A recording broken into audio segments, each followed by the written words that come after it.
네, 본문은 사사기 17장 1절에서 13절이고요. 먼저 6절까지 교독합니다. 에브라임 산지에 미가라 이름하는 사람이 있더니 그의 어머니에게 이르되 어머니께서 은천백을 잃어버리셨으므로 저주하시오 내게도 말씀하셨더니 어서 그 은이 내게 있나이다 내가 그것을 가졌나이다 하니 그의 어머니가 이르되 내 아들이 여호와께 복받기를 원하노라 하니라. 미가가 은 1,100을 그의 어머니에게 도로 주매 그의 어머니가 이르되 내가 내 아들을 위하여 한 신상을 새기며 한 신상을 부어 만들기 위해 내 손에서 이 은을 여호와께 거룩히 드리노라. 그러므로 내가 이제 이 은을 내게 도로 주리라. 미가가 그 은을 어머니에게 도로주었으므로 어머니가 그 은 200을 가져다가 밀정쓰기를 주어 한 신상을 새기고 한 신상을 부어 만들었더니 그 신상이 미가의 신이었더라. 그 사람 미가에게 신당이 있으므로 그가 에봇과 드라빔을 만들고 한 아들을 세워 그의 제사장으로 삼았더라. 그때는 여호와와 왕이고 사람마다 자기 속에 옳은 대로 행하리라. 네, 아멘. 자, 어머니의 많은 돈을 훔쳤어요. 이제 훔쳤다가 어머니가 훔친 자를 저주하니까 어머니께 돌려줬어요. 근데 이게 참 정직하다며 복을 받을 일이겠는가? 아니면 혼내고 다시는 그러지 말라고 그렇게 비난을 해야 될 일이란가? 이거라는 거죠. 자, 이게 뭐냐? 바로 자식이 어떻게 하든 복받기를 바라는 어머니의 마음이겠죠. 하지만 엄연히 이상하고 비성경적인 마음이죠. 자식이라고 해서 무조건 복받기를 바래. 이게 무슨 마음이라고요? 이게 이상한 마음이에요. 성경이 이걸 지적하고 있어요. 자, 이 어머니는 아들이 복받기를 바라는 마음에서 신당과 신당을 만들고 신상과 신당을 만들고 제사장을 또 다른 아들로 삼았는데 이것은 하나님의 말씀과 다르게 행하는 거죠. 자, 하나님의 복을 받게 하는 것이 아니에요. 이것은 우상을 숭배하게 하는 아들이 되게 하여 저주되게 하는 행위였던 거죠. 자, 이게 왜 하나님의 말씀과 다르냐? 이것은요, 너는 나 외에는 다른 신들을 내게 두지 말라. 너를 위하여 새긴 우상을 만들지 말고 또 위로 하늘에 있는 것이나 아래로 땅에 있는 것이나 땅 아래 물속에 있는 것에 어떤 형상도 만들지 말며 그것들에게 절하지 말며 그것들을 섬기지 말라는 이 계명의 정확한 위반이었던 거죠. 자, 그러니까 이들은 너를 위하여에 해당하는 자신들을 위하는 하나님을 만든 것이고요. 하나님이 마치 자신들을 위하는 하나님인 줄로 믿고 있다는 거예요. 자, 화요일에 있었던 일을 말해 주겠습니다. 화요일 오전에 을지대학교 성남 캠퍼스 안에 있는 어떤 회사를 갔어요.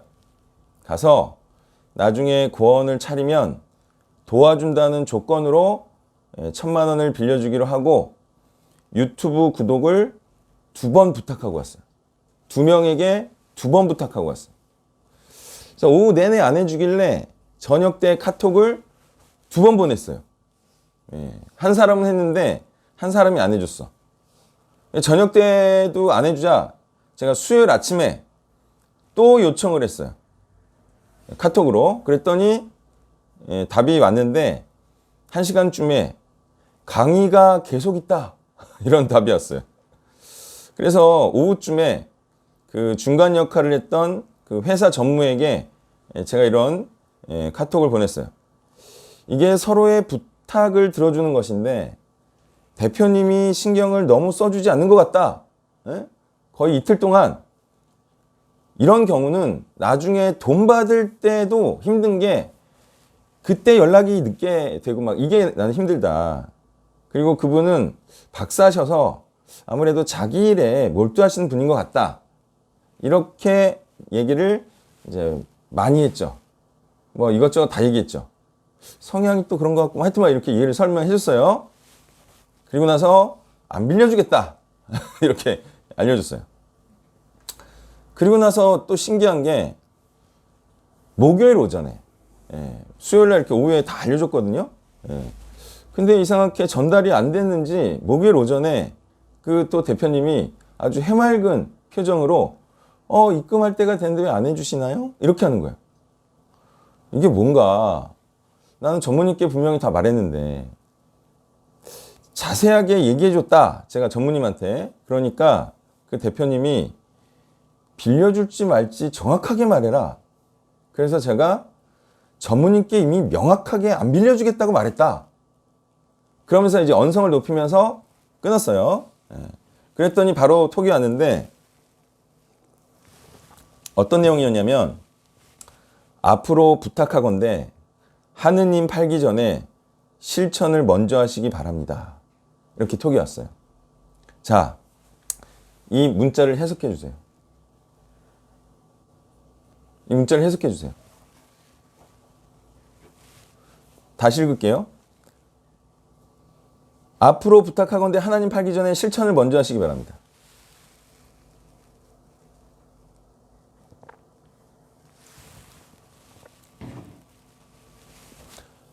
아니 뭐 성경도 해석 못하고 뭐 이것도 해석 못해요?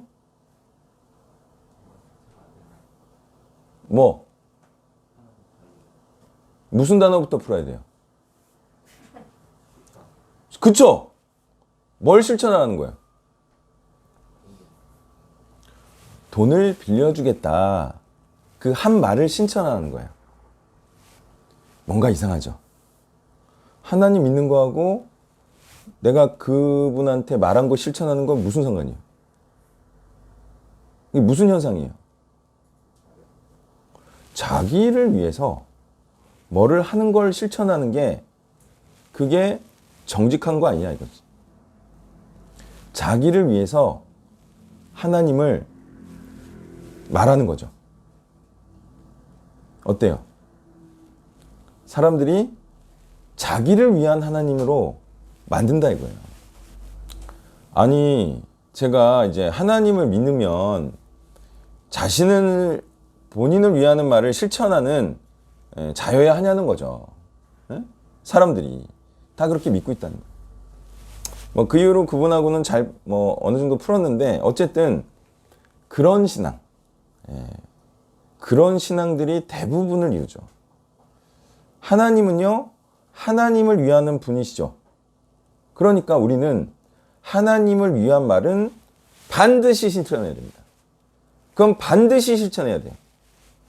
그리고 사람을 위하는 약속 같은 경우는 아니 그 중간에 무슨 일이 있으면 그게 안 할 수도 있는 거 아닌가요? 나 모르겠네? 어때요? 빌려주겠다고 하고 그 중간에 서로가 신뢰가 좀 깨어질 만한 또는 뭐 귀찮을 만한 그죠? 그런 상황이 있으면 안 지켜도 되는 거 아니에요? 난 모르겠네? 어떻게 생각해요? 그쵸? 빌려줄 때까지 빌려준 거 아니죠? 빌려주겠다고 하고 말 바꿔도 그거는 약속을 안 지키는 게 아니죠. 왜?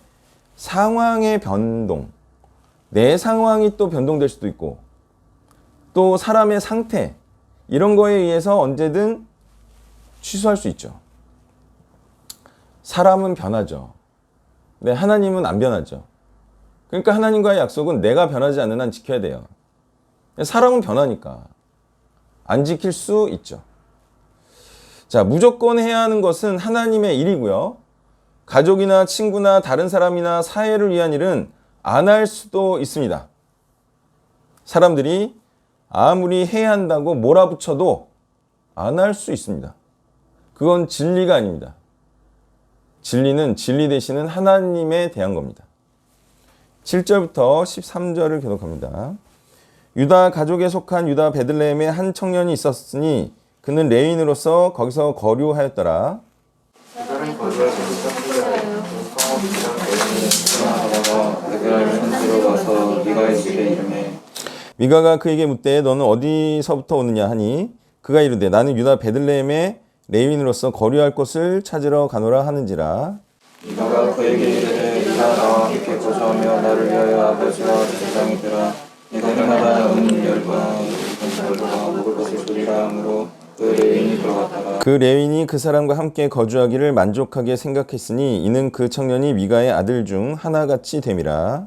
미가가 그 레위인을 거룩하게 이에 미가가 이르되 레윈이 내 제사장이 되었으니 이제 여호와께서 내게 복 주실 줄을 아노라 하니라. 아멘. 자, 헌신자가 먹여주고 재워줄 곳을 찾다가 이제 찾자 먹여주고 재워주는 자들을 축복하는 자가 됐다는 겁니다. 자, 이거 어디서 많이 본 상황 아닙니까? 헌신자들이 자기를 먹고 살게 해주는 자들을 무조건 축복하는 경우 많이 보고 있죠. 자, 이와 같이 하나님의 말씀을 모르는 자들은 자기를 축복해 해주는 헌신자를 자기들의 제사장으로 삼는 것인데요. 헌신자로서의 모양새만 갖추면 제사장으로 삼아서 자기를 축복하는 자로 만들어 버린다는 거예요. 자, 레위인을 누가 이렇게 만들었죠? 아니, 먹여주고 재워주면서 우리를 축복해라. 누가 만든 거예요? 누가 이렇게 만들었어요? 네. 자, 레위인이 말씀을 몰라서이기도 하겠지만 미가가 이렇게 만든 의미가 더 크죠. 고용했죠. 돈 주고 고용했죠. 축복하는 자로. 자, 그래서 헌신자들이 말씀을 모르는 것도 큰 잘못이지만 교회가 돈 주고 고용하면서 우리를 무조건 축복해라. 교인들의 문제가 더 크다 이거예요. 네. 지금 여기는 전주에 있는 대승 한옥마을이에요. 뭐라고요? 어제 제가 이거 쓸 때 거기는 전주에 있는 대승 한옥마을인데 점심 식사를 하면서 어떤 분한테 교회의 심판의 메시지가 없으니 90% 이상의 교회는 가짜 교회다 라고 했어요. 그랬더니 그분이 말하기를 목사들이 알고 있지만 너무 심각한 얘기나 전문적인 얘기를 하면 싫어하니까 안 하는 거 아니겠습니까? 어때요? 맞는 얘기 같아요? 아닌 것 같아요? 아니, 목사들이 그걸 모르겠냐. 성경에 50% 이상이 심판의 메시지인데 그 심판의 메시지를 안 하는 이유는 너무 교인들이 전문적인 얘기나 심각한 얘기하면 싫어하니까 안 하는 거 아니겠느냐. 어때요? 네? 너무 좋은 추론 아닙니까? 네? 인생 좀 3분이지. 아니, 그렇게 너무 심각한 얘기하면 싫어하니까 좀 이렇게 좀 부드럽고 좀 얕게 사람들이 이제 심각한 거 싫어하고 전문적인 지식 싫어하고 그러니까 그런 거 아니겠느냐 이렇게 얘기를 했어요. 그래서 제가 뭐라 그럴게요?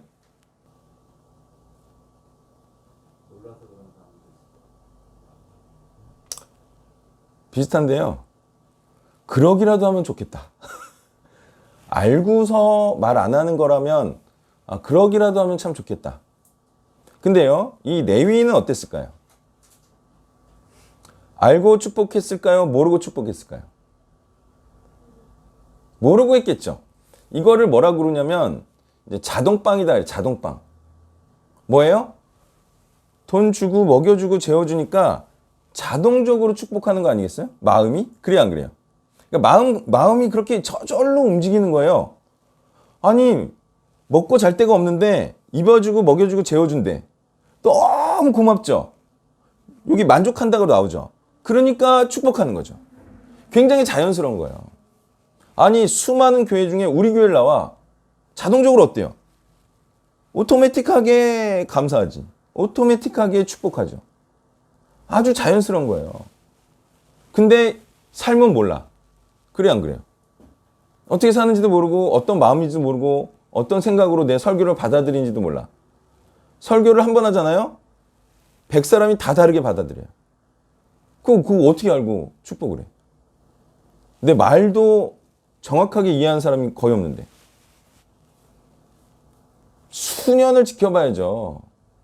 그 사람이 말씀을 받아들이고 말씀대로 사는지. 근데 자동적으로 축복하잖아요. 온 첫날부터 축복성 부르고 난리죠. 하나님께서 당신을 통해 뭐 같이 몇 년 살아도 몰라요, 사람을. 그게 이제 아주 자연스럽게 일어나는 일이다 이거죠. 자, 만약에 알고 했다면 먹고 살기 위해 그랬을 것이고, 모르고 했다면 해서는 안 될 하나님의 일을 하나님의 말씀도 모르고 한 게 된 거죠. 그러니까 축복을 하면 먹고는 살 수 있지만, 축복을 그 사람도 모르고 나도 말씀을 모르는데 그게 축복하면 하나님의 뜻대로 한 게 아니죠. 그냥 내 마음대로 한 거죠. 이런 식의 일이 이때와 지금 일어나고 있다는 거예요. 목사들이 먹고 살기 위해 다 축복해. 헌금만 내면. 무슨 헌금으로 천국 갑니까? 축복은 그러면 천국 가는 거 아닌 거 말하는 건가? 아, 그런가? 그런가요? 아, 축복은 그냥 잘 먹고 잘 사는 걸 말하나 봐요. 목사들이 축복할 때도. 아니, 성경에서는 축복은 천국 가는 건데.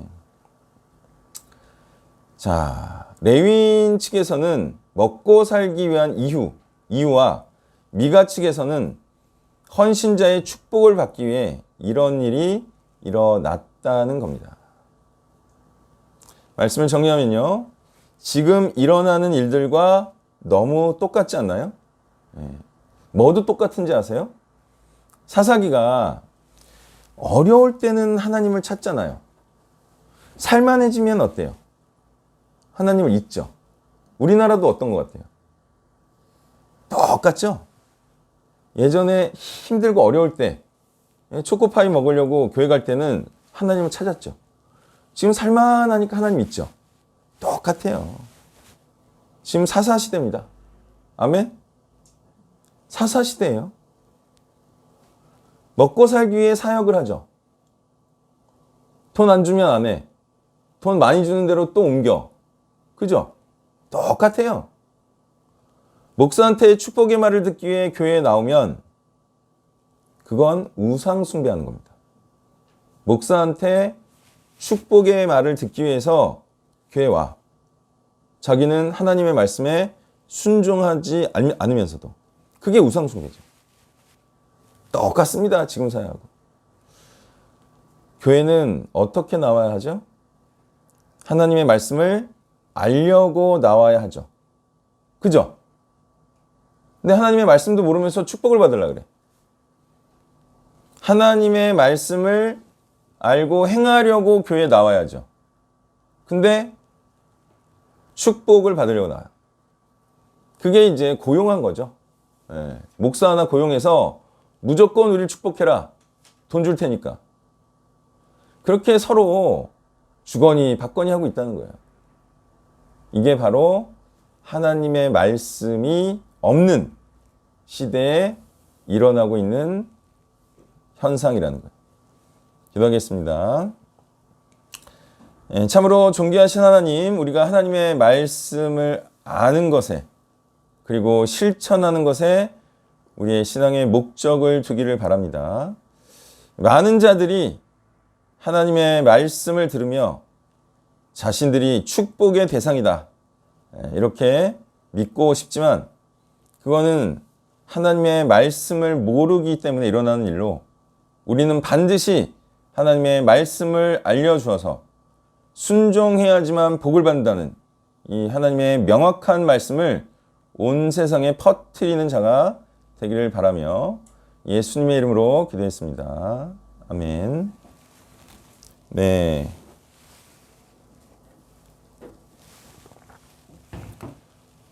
12월 25일 몇 시죠? 11시. 1월 1일은 5시. 이번 주 토요일은 몇 시죠? 바베큐. 양육반. 기억나세요? 기억 안 나세요? 바베큐. 아, 약속은 안 했죠? 5시 반에 양육반 바베큐. 그렇게 하고, 네, 그 다음에 이제 25일하고 1월 1일은 다 긁어 모으는 거예요.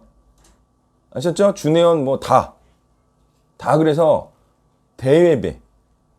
그 예배 이름이 뭐라고요? 다 긁어 모아서 드린 예배를? 삼위일체 예배.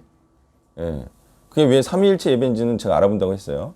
자, 삼위일체 예배를 이제 2번 연속으로, 거의 연속으로 그렇게 하겠습니다. 자, 그러면 축도로 예배를 마치겠습니다.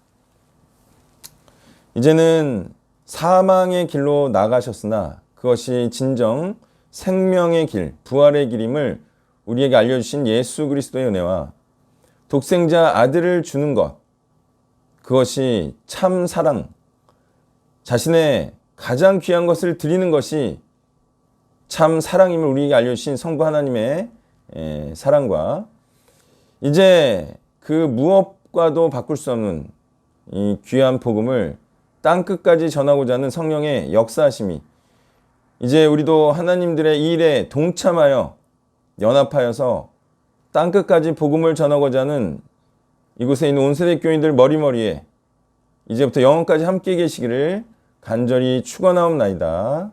아멘.